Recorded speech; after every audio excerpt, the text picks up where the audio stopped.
दिशा के साथ अपने घर में था। दिशा के चेहरे पर परेशानी और चिंता नजर आ रही थी। अर्जुन के चेहरे पर भी चिंता के बादल छाए हुए थे। आखिर कब तक ये चलेगा अर्जुन? कितने व्यापार बदलोगे? हर बार घाटा होता है और अब तो गांव के लोग हमारा मजाक उड़ाने लगे हैं।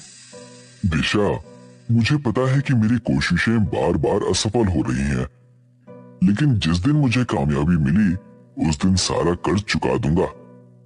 हर बार यही कहते हो, मकान गिरवी रख दिया तो हम रहेंगे कहाँ?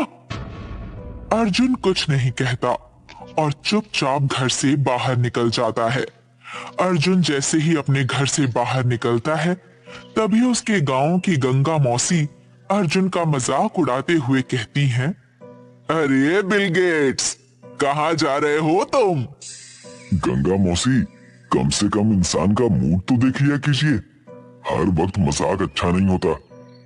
मेरे मजाक का तुम्हें इतना बुरा लग गया? अरे तुम्हारा तो सारा गांव मजाक उड़ाता है।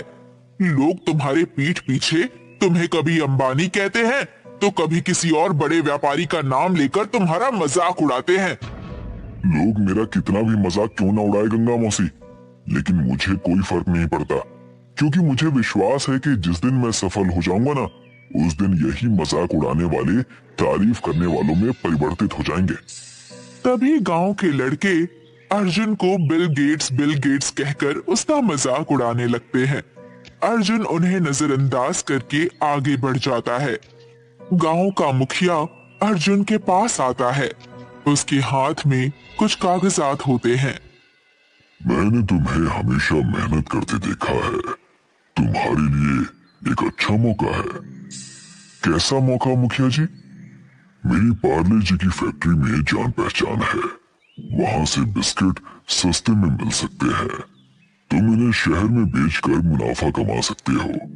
मैं कुछ बड़े दुकानदारों को जानता हूँ, लेकिन इसके लिए तो पैसों की जरूरत होगी ना? हाँ, इसके लिए मोटी रकम चाहिए, लेकिन अगर तुम अपना मकान गिरवी रख दो तो जमींदार से पैसे मिल सकते हैं। अर्जुन सोच में पड़ जाता है। वो घर लौटकर अपनी पत्नी से चर्चा करने का फैसला करता है। दिशा गुस्से में अर्जुन से कहती है, मकान गिरवी रख दोगे? यही एक चीज बची है हमारे पास। अगर ये भी चला गया तो हम कहाँ जाएंगे? दिशा, ये आखिरी मौका है। अगर ये कामयाब हुआ तो हम अपना सारा कर्ज चुका देंगे, और नहीं हुआ तो? नहीं हुआ तो क्या तुमने सोचा है? अर्जुन और मुखिया जमींदार के घर पहुंचते हैं।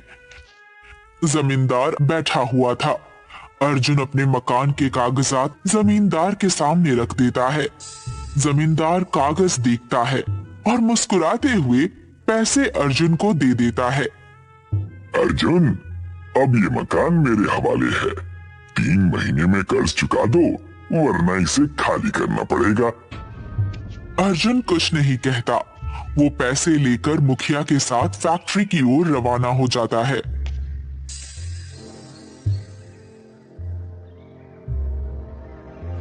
अर्जुन और मुखिया पार्ले जी की फैक्ट्री से कई कार्टन बिस्किट खरीद कर लाते हैं। अब जल्दी से इन बिस्किट्स को शहर के दुकानदारों तक पहुंचा दो। अर्जुन, मैं अब तुम्हें कैसे बताऊं, मेरी जिस दुकानदार से जान पहचान थी वो तो देश छोड़कर भाग गया है। अब मैं कुछ नहीं कर सकता। अर्जुन के चेहरे पर मायूसी छा जाती है। वो चुपचाप बिस्किट्स लेकर शहर जाने की तैयारी करने लगता है। अर्जुन अपने बिस्किट्स बेचने की कोशिश करता है, लेकिन कोई दुकानदार बिस्किट नहीं खरीदता। भाई, अब पार्ले जी कौन खाता है? ये तो पुराने जमाने का बिस्किट है। इसे तो लोग बीमारियों में खाते हैं। कोई दूसरे अच्छे बिस्किट बेचो तो बात बने। अर्जुन हार कर अपने बिस्किट्स लेकर घर लौट आता है। वो घर के एक कोने में बैठकर सिर पकड़ लेता है।